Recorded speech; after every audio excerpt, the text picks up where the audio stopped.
Une histoire pour effrayer mon fils. Fiston, nous devons avoir une discussion à propos d'Internet. C'est ce que j'ai dit à mon fils alors qu'il était sur son ordinateur. Il était en train de jouer à Minecraft sur un serveur public. Il était absorbé par ce jeu, les yeux rivés sur son écran. On pouvait voir des lignes de conversation défiler sur le canal de discussion. Fiston, peux-tu arrêter ton jeu quelques minutes? Pour une fois, il a accepté de quitter le jeu et d'éteindre l'ordinateur. Il m'a demandé si j'allais encore lui raconter une de mes histoires ringardes. J'ai fait semblant d'avoir le cœur brisé en lui faisant remarquer que d'habitude, il avait l'air de les aimer, mes histoires ringardes. Il avait grandi en écoutant mes histoires qui parlaient d'enfants rencontrant des sorcières, des fantômes, des loups-garous, des trolls. Comme beaucoup de parents, j'ai utilisé ce conte pour, en quelque sorte, apprendre la prudence à mon fils. Les pères célibataires comme moi se doivent utiliser de tous les outils mis à notre disposition pour l'éducation de nos enfants. Il m'a gentiment dit que ça lui plaisait quand il avait 6 ans, mais que maintenant qu'il avait grandi, ça ne lui faisait plus peur et qu'il trouvait même ça un peu stupide. Il a ajouté qu'il voulait bien en écouter une quand même sur Internet, mais seulement si je la rendais vraiment très effrayante. J'ai un peu hésité, mais il m'a rappelé qu'il avait 10 ans et qu'il n'était pas un froussard, alors j'ai dit que j'allais essayer. On est descendu dans le salon et j'ai commencé à raconter l'histoire. Il était une fois un garçon nommé Colby. On pouvait voir la déception sur son visage. Il avait l'air de se dire « Encore une histoire pour le gamin de papa ».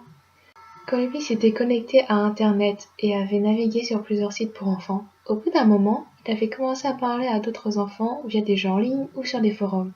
Il s'était lié d'amitié avec un autre garçon de 10 ans, nommé Elfer23. Il aimait les mêmes jeux vidéo et les mêmes séries. Ils rigolaient aux blagues de l'un et de l'autre. Ils découvraient de nouveaux jeux ensemble. Après plusieurs mois d'amitié, Colby lui avait offert 6 diamants dans le jeu sur lequel il jouait. C'était un cadeau très généreux de sa part. L'anniversaire de Colby approchait à grands pas, et Elper23 voulait lui offrir un super cadeau dans la vraie vie. Colby avait pensé que ce ne serait pas grave s'il donnait son adresse à Elper23, à condition qu'il promette de ne pas la divulguer à des étrangers ou à des adultes. Elper23 avait juré de ne rien dire, même pas à ses propres parents, et avait posté le colis. J'ai interrompu mon récit pour demander à mon fils s'il pensait que c'était une bonne idée que l'enfant donne son adresse à Elper23. Il a dit que non. Malgré lui, il avait fini par se laisser emporter par l'histoire. Eh bien, Colby ne trouvait pas l'idée bonne non plus. Il se sentait coupable d'avoir donné son adresse et sa culpabilité ne faisait qu'augmenter de plus en plus. Alors qu'il enfilait son pyjama la nuit suivante, sa culpabilité et sa peur étaient telles qu'il n'avait jamais ressenti quelque chose d'aussi fort auparavant. Il s'était convaincu d'avouer la vérité à ses parents. La punition serait dure, mais au moins, il aurait la conscience tranquille. Il s'est glissé dans son lit, en attendant que ses parents viennent lui souhaiter bonne nuit. Mon fils savait que la partie effrayante allait venir. Malgré ce qu'il avait dit auparavant, il était quand même un peu angoissé, et agrippait fermement mon bras. Colby entendait le moindre bruit de sa maison. La machine à laver qui tambourinait dans la pièce d'à côté, les branches d'arbres qui frappaient les vitres, son petit frère qui dormait dans la chambre voisine, et d'autres bruits qu'il ne pouvait pas identifier. Puis les bruits de pas de son père, qui s'approchait de la porte de sa chambre.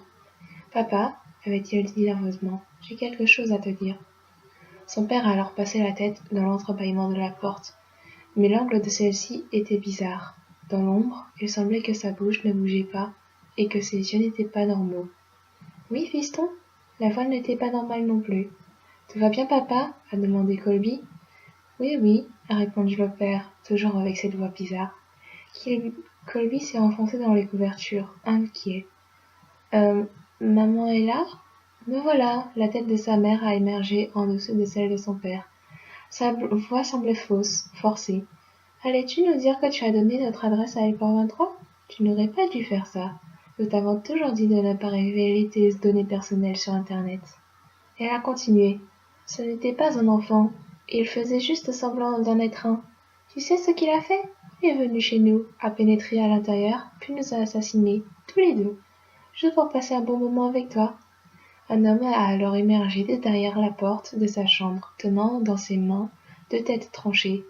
Colby hurlait et haletait, tandis que l'homme laissait tomber les têtes sur le sol, dégainant un large couteau. Il est entré dans la chambre et s'est dirigé vers le garçon. Mon fils avait hurlé également.